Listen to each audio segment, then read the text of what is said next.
आपण राजाला फेरफटका मारू. पण माझी एक अट आहे. कोणती अट? आपल्या राज्यात जाताना आपल्याला कोणी ओळखणार नाही अशी वेशभूषा करून जाऊ. चांगली कल्पना आहे. चला तर चला.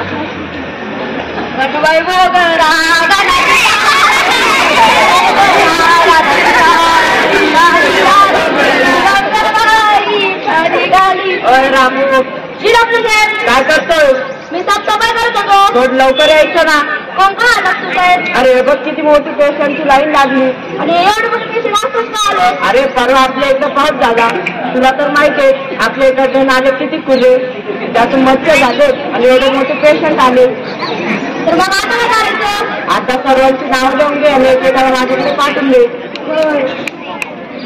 आता पेशंट आपल्याला सुधरूनच नाही. आता आपल्या दुकानचा एवढा वेळ मिळत नाही.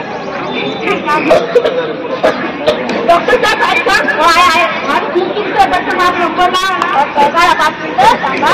फक्त लावा. हा दाखवा तुम्ही किती महाराज आहे बघता. याला जबाबदार तुम्हीच आहे. याला जबाबदार मी कसं? हो महाराज तुम्हीच आहे. तर तुम्ही वेळोवेळी नालीची स्वच्छता केली असती तरी डास झालेच नसते. त्याच्यामुळे आजारही झाले नसते. हो माझ्या लक्षात आले. माहित आहे हे जर काहीच नाही महाराज. याच्यावर आपण प्रसिद्धी तुम्हाला दाखवतो. चला माझ्या बरोबर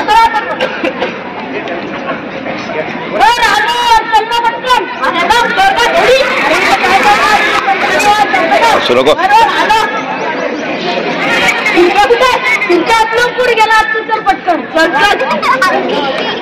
अरे जवळ बसतो ना आपण.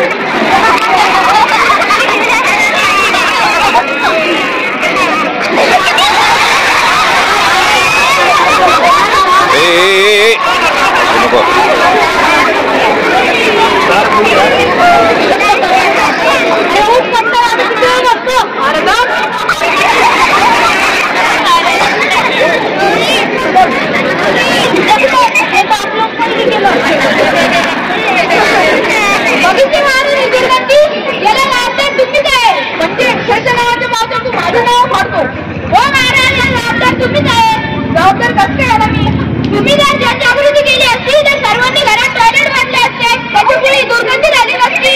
हो ही माहित आहे. हे तर काही नाही. याच्यावर आपण कसं संपर्क होतो. चला माझ्या बरोबर.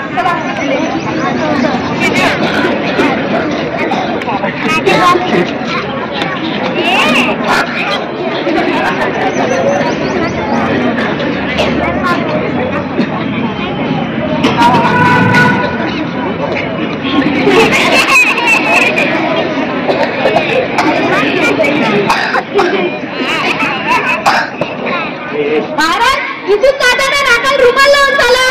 पाहून तिथे एवढी गंदगी झाली का? हो महाराज चला.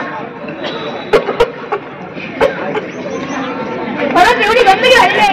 हो महाराज कसं काय एवढी गंदगी झाली का? काय सांगा महाराज. इथे रोज कचऱ्याच्या गाड्या तर येतात पण लोक कचऱ्याच्या गाड्यामध्ये कचरा न टाकता खाली कचरा टाकतात. म्हणजे आपलं कुठेतरी चुकत आहे. हो महाराज आपण एक दंड काढायला पाहिजे. नियम काढायला पाहिजे. कसला नियम? जे पण खाली कचरा टाकतात त्यांच्याकडून दंड वसूल केला पाहिजे. हे आपण नियम काढू.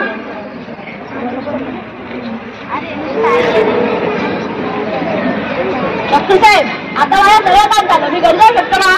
तुझ्या कामाचा क्लास असेल तर तू जाऊ शकतो. तू बाकी साफसफाई केली का? हो सगळं स्वच्छ केलं. तुम्ही टेन्शन नका घेऊ बरं. डॉक्टर साहेब बरोबर. डॉक्टर साहेब पाच झालं. रामूला आतमध्ये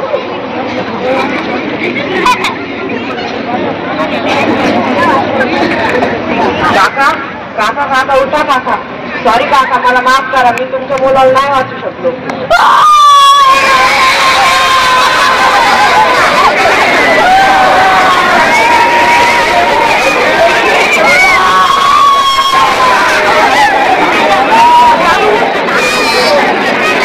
इकडे तोंड. नमस्कार मंडळी. पाहिलं आपण परिसरातल्या गाडीमुळे अस्वच्छतेमुळे एका मुलाचा बळी गेला.